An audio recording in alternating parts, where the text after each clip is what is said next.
In today's tutorial, we're gonna learn how we can set up Tailwind CSS in our React project. Go to Extensions tab and type Tailwind CSS. You'll find an extension named Tailwind CSS. You gotta download this one exactly because you might find others too. Then type these commands in your terminal. You can get the commands in the description also, so you can copy paste it. Then you can see your folder created at the left hand side. Now type the command cd followed by your file name. Now let's go to the official page of Tailwind CSS and you click on get started.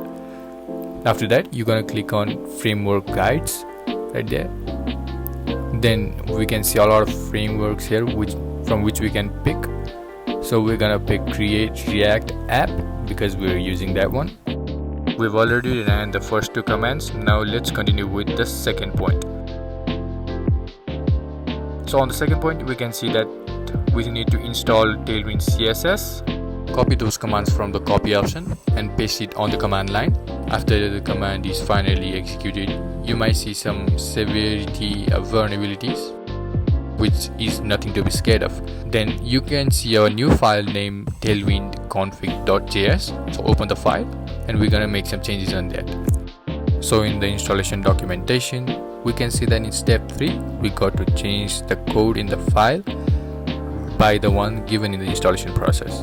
Then in step 4 we have to find index.css file and change the contents with the ones given.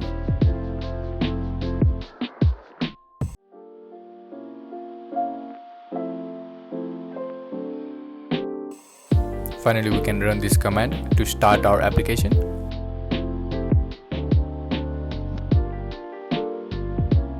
Then we can see it is successfully hosted in our localhost. Now how are we gonna know that Tailwind is in our project? For that, let's go to documentation. They tell us to change the app.js file. And after we save the file, you might see some warnings, but don't worry about that. We can see that our file is running and we can see that text hello world.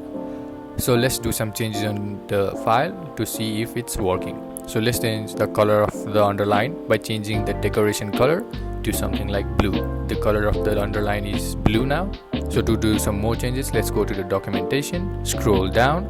In the text decoration color, we have already kept that line to set the color of the underline. Now in the text outline offset, let's add some offset, which is just a gap between the word and the underline. So let's just slide underline offset 8 and we can see that there is a decent gap between the underline and the word. So let's change the thickness of the underline now. So let's just write decoration -4 and we can see that it's quite thick than before. There are many more things we can do with Tailwind CSS, like changing typography, changing size, background and many more. So if you want a separate tutorial on that, feel free to comment down below. I'll make a separate video for each of the component right there. Happy coding!